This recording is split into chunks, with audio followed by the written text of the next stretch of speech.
Alright guys, I'm going to show you a video walkthrough of the 2021 Winnebago Solis 59PX. The difference between the P and the PX is that the P does not have an AC unit and it's about 1.5 feet shorter than the PX. So the PX, as you can see, has the AC unit. It's actually the Ram ProMaster 3500. The P is the 2500. So it's just a little bit bigger of a van and a little bit more powerful. So the first thing about the van is the keys. You flip the key out by pressing this button. Now, to unlock the front two doors, meaning the passenger side door and the driver's side door, you will be pressing this button here. Okay, this locks the entire van, the second button. And this third button with the key on it actually opens the sliding door and the back doors. Now, if you just press unlock once, you're only going to unlock the front two doors. So to unlock the sliding door and the back door, you want to press unlock and then press the third button down, and that will unlock all 4 of the doors. Alright, moving on to the inside. Here, this is how you turn your coach battery on and off. This controls the electricity from basically the back of these 2 seats all the way to the back. You can leave the coach battery on, which you can see there's a green light there when it's on, and you can leave it running for days, and basically the only thing it's powering is the refrigerator to keep it cold while your food's in there.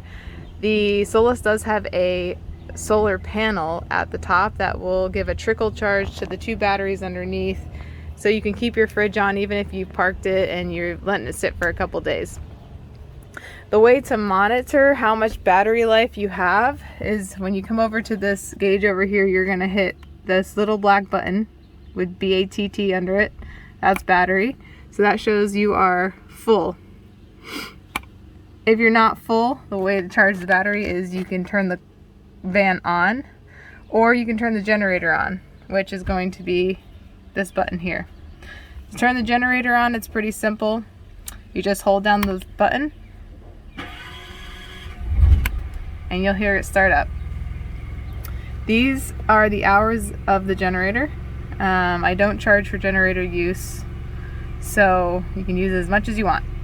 The only times that you need to use the generator is if you're trying to charge the batteries, or if you're trying to use the AC unit, which is right there. And also, these outlets only work when the generator is on. So the 2 things that you need to turn the generator on for are the outlets and the AC. Otherwise, everything else will run off the batteries and the generator does not need to be on. Coming back to this panel here, this is your water pump switch. When this red light is on, that means the water pump is on. Now, to use the sink, shower, toilet, or any sort of running water, the pump must be on. So you can turn it on or off here. Like I said, when it's on, the red light will be on. There's also a water pump switch in the back of the van, which I'll go over with you right now. Okay, so coming to the back of the van, this is your other water pump switch. So again, when the red light's on, that means the water pump is on. This button down here is actually for an exterior light on the outside of the van where the cassette toilet is located. Alright, back to the inside of the van. All throughout the van you will find car charging ports. You'll also find multiple USB ports located in the front, underneath the seats down here, by the bed, and also there's a couple up in the pop top if you're staying up there so you can charge your phones. The fridge settings are back there, so you can turn the dial to whatever setting you want. If you do turn it up to like 6 or 7, all your stuff in the back will freeze, so I usually keep it on 3 or 4. The fridge does come with a little freezer up here, and there is a little container you can fill with water if you need ice cubes as well. This is your stovetop burner.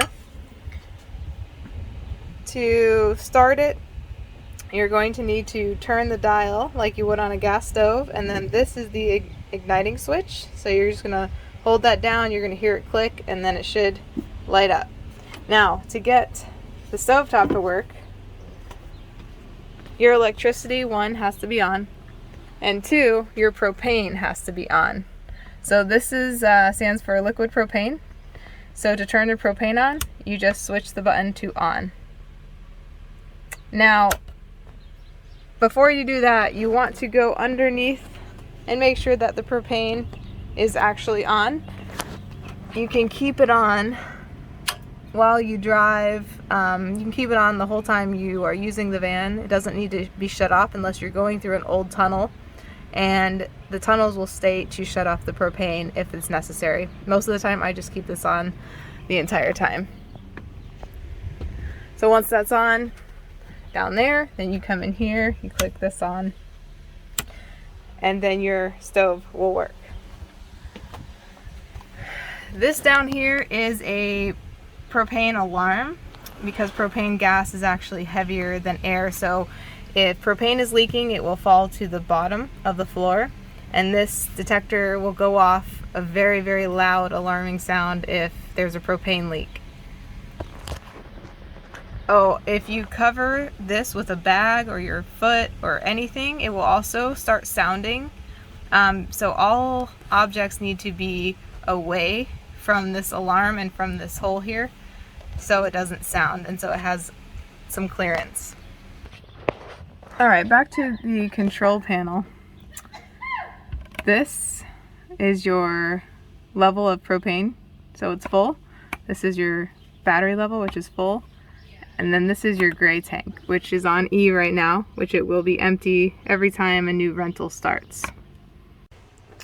Okay, and so far as the sink goes, as long as the water pump is on, you just move the faucet out like this, and that's how you work the sink. Again, we have some more USB ports for charging and everything over here. I will be putting some biodegradable soap in the van. With every rental, you can use it to wash your body, wash your hands, wash dishes, wash your hair, clothes. You can do everything with it, and it's good for the environment. Well, or should I say not bad for the environment. Up here, I do keep the pots and pans in here, plastic plates, bowls, and cups, a bag of napkins, some plastic utensils, and some small trash bags, as well as a cutting board and knife set, and then some instructions as well there. Alright, and in here you will be supplied with shower towels, hand towels, and an extra blanket. I'm in the process of making the bed, but it will come with 4 pillows and one just little pillow for show. If you dip down underneath the Murphy bed in this drawer, we have a beach blanket that stays in here. This is the curtain, the shower curtain, and some gloves when you're ready to dump the cassette toilet or whatever you may need them for. Under here we have some extra storage for your stuff. I also leave some card games in here, some extra tools in case you need it, and bungee cords. Okay, on to the bathroom. This is the light for the bathroom.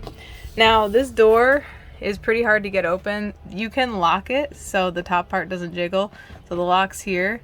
We use this to hang towels on, like hand towels. And there is a very strong magnet at the bottom of the door, so you really have to yank it pretty hard to get the door open. So don't be afraid to break it when you're kind of pulling at the bottom there where the magnet is. This is a wet bath, so shower and a toilet all in one. This rod you can use to hang stuff to let it dry. If you don't want it in here while you're showering, it's easily removable by lifting it up, and you can place it down here where the table stays.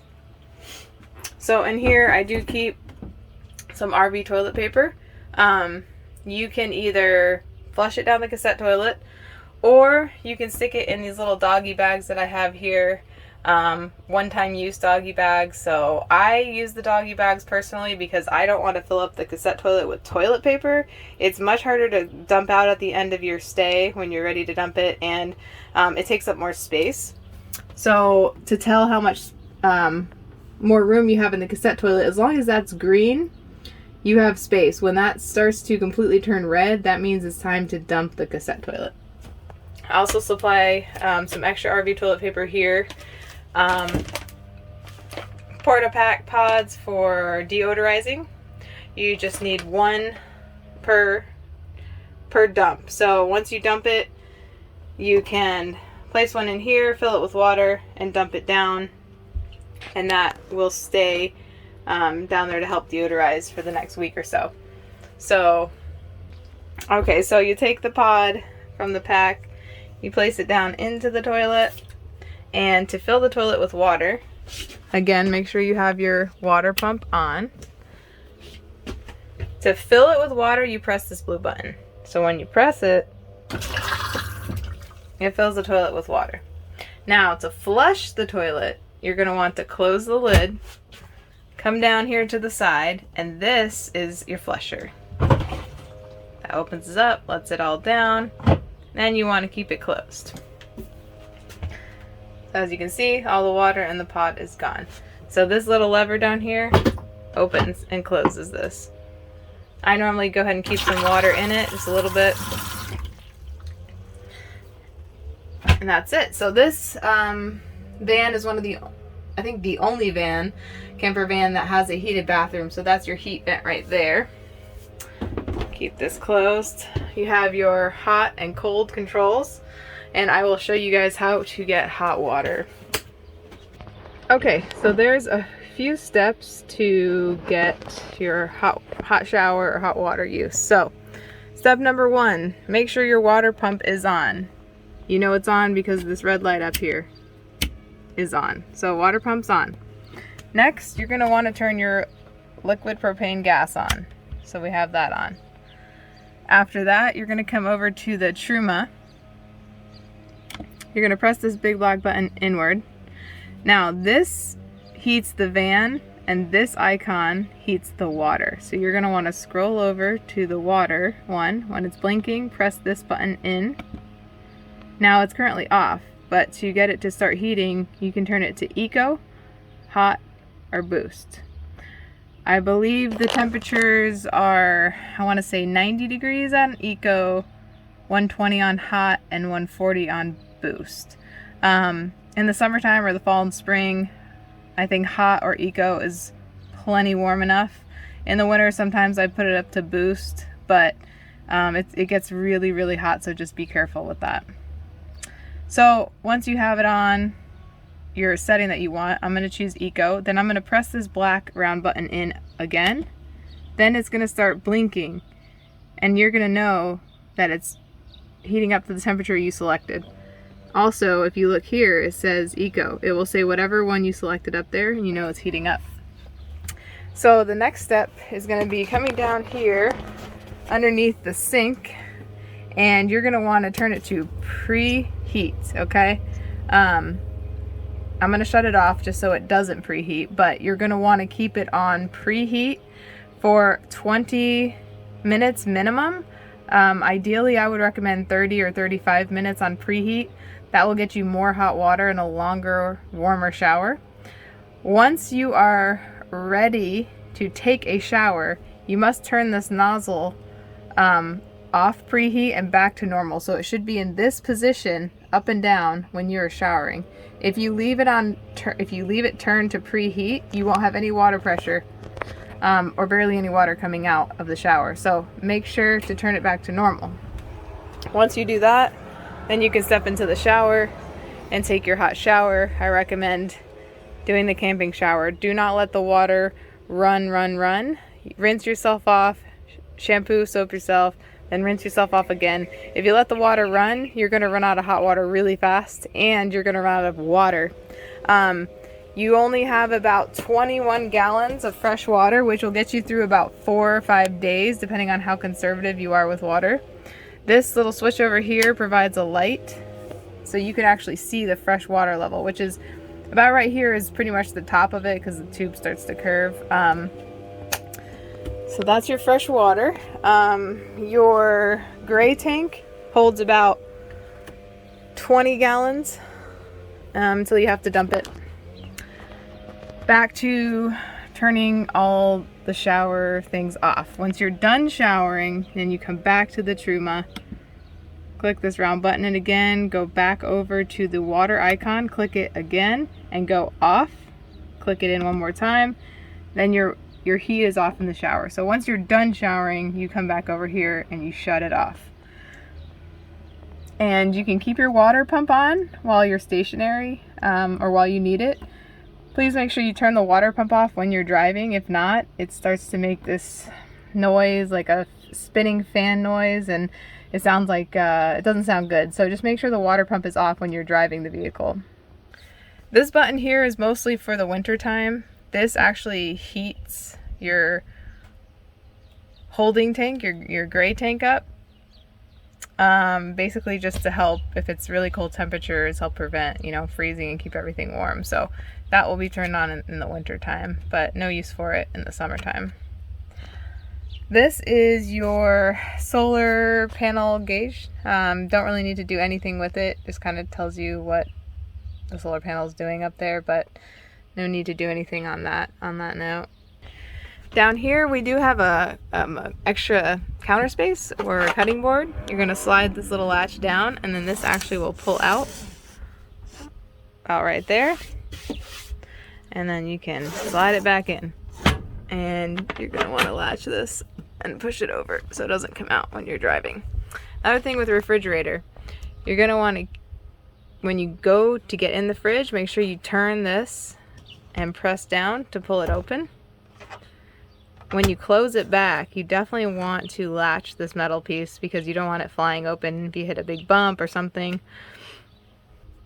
Alright, so in this drawer here, just keep some extra earplugs, a knife, a can opener, some cooking utensils, some scissors, and some wipes. Under here we have bleach wipes and Ziploc bags and some extra toilet paper and doggy bags here if you need any of that. Alright, now on to the pop top. So the pop top ladder normally sits up here. I also have the visors for the front window sitting up here, so the visors will actually cover this entire front window and each corner window to make it pretty much blackout in the van at night, which allows you to get great sleep. I sleep the best in this van for sure. So you can either choose to put the ladder up here, or you can use this for storage, and you can rig the ladder up here like I have. So I basically use the straps from the pop top to hold the ladder up. So all you're going to do to get this down is you're going to undo the straps, which I'm going to pause this for a second. Okay, so I undid both the straps. I keep this ladder hooked up here, and to put this back up, the ladder's in two pieces, so it connects to one another, but when you're ready to put it away, you have to make sure the bottom piece of the ladder is actually laying on top of the ladder that's hooked there, because when you go to put it up, it will not work with these straps if the bottom piece of the ladder is underneath this ladder. It has to be sitting on the top, and then you're going to fold it up like this. So to put the ladder together, you're going to connect the two pieces here, and then you're going to slide it into place. So they're going to be slid into place there. This little hook's going to grab here, and you're going to latch it. Same with here, hook, grab. Okay, this ladder can hold a max of one person, about 250 pounds on the ladder. The max the pop top can hold is 400 pounds, and the max the Murphy bed can hold is 400 pounds. So make sure not to get a bunch of people in there and exceed that weight.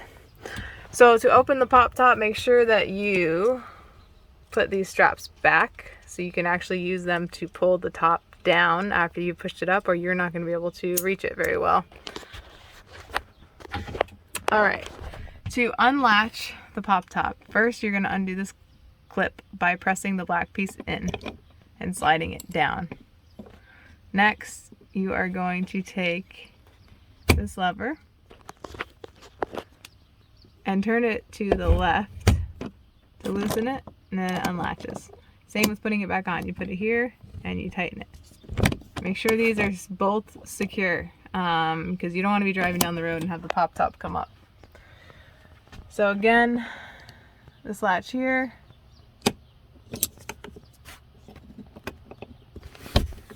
turn this, then you can actually take it and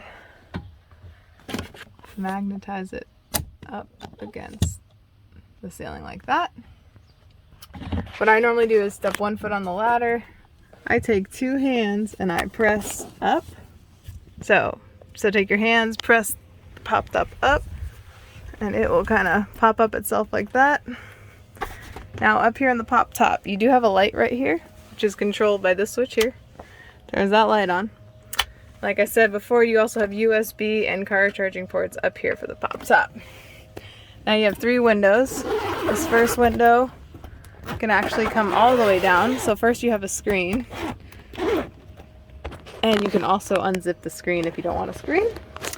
And then these other 2 windows, they also unzip. One has a screen and one has a clear plastic on it. This is a full-size bed up here. And the Murphy bed downstairs is a queen-size bed. So to get the pop top back down, you're going to take both hands, one in each loop, here and here, and you're just going to pull. I kind of walk down the ladder and use my weight to pull it down. After you're done pulling it down, you're going to want to kind of push the tent stuff inward and relatch all the straps. And make sure all the windows are up and zipped when you pull the pop top down. You do not want them hanging out like this. You want to make sure they're all zipped up. Okay, something specific to the Solis is their ignitions are a little bit iffy. So sometimes when you put it in, you have to jiggle it a little bit to get the key back out. Sometimes I push it all the way forward and then all the way back to get it back out of the ignition. So just jiggle it around a little bit and then it should come out just fine. Alright, I'm going to go over with you guys how to fill the fresh water. So when you are out camping, boondocking, this is the setting that I normally keep it on. This is actually the dry camping setting. So if you can see, the white matches the white, the green matches the green, red, blue, and so on. When you are trying to fill the fresh water tank, you're going to want to use the power fill tank diagram here. So that means you're going to turn the green down to the left and turn the blue straight down. Before you do that, you're going to want to hook up this hose here to the city water outlet. So one side of the hose goes into the city water outlet, the other side of the hose goes into either a water spigot like the ones that come out of your house, or there's some at truck stops and camping grounds as well. Once you have everything hooked up and the water is on, then you change these colored knobs to power fill to tank. If you're at a campground and you want to use city water, you would keep the hose plugged in and change it to the city water diagram. These other 2 ones you won't have to worry about. This up here is for the outdoor shower. So you actually are going to take the hose that's in here that has a sprayer, and all you have to do is plug this straight into here. To take it out, you will pull this back and that will pop it out. I'm going to show you guys how to empty the cassette toilet. So this little box here is a cassette toilet. You will need this key on the keychain to unlock it. If it's red, that means it's locked and you won't be able to press it in. So you're going to put the key in here, turn it, then you'll be able to press it in. Press this one in at the same time you press this one in, and then you just pull on the door and it comes out and the cassette toilet is behind that door. Side note, this is where you'd plug in your 30 amp cord. So if you're camping, you can plug into power and you won't need to use the generator because it can power the AC unit and the power outlets. Okay, inside this door is where you have the cassette toilet. To pull it out, you're going to pull up on the blue tab and you're going to slide it forward. When you pull it out, and you can bring it anywhere you want to dump it, you're just going to move this out. You're going to untwist the blue part, dump, put this back in. You can take this whole cassette in and out. This down here is the gray tank. You're going to untwist this to pull off the cap, and then once you pull this out, it will release the gray tank fluid.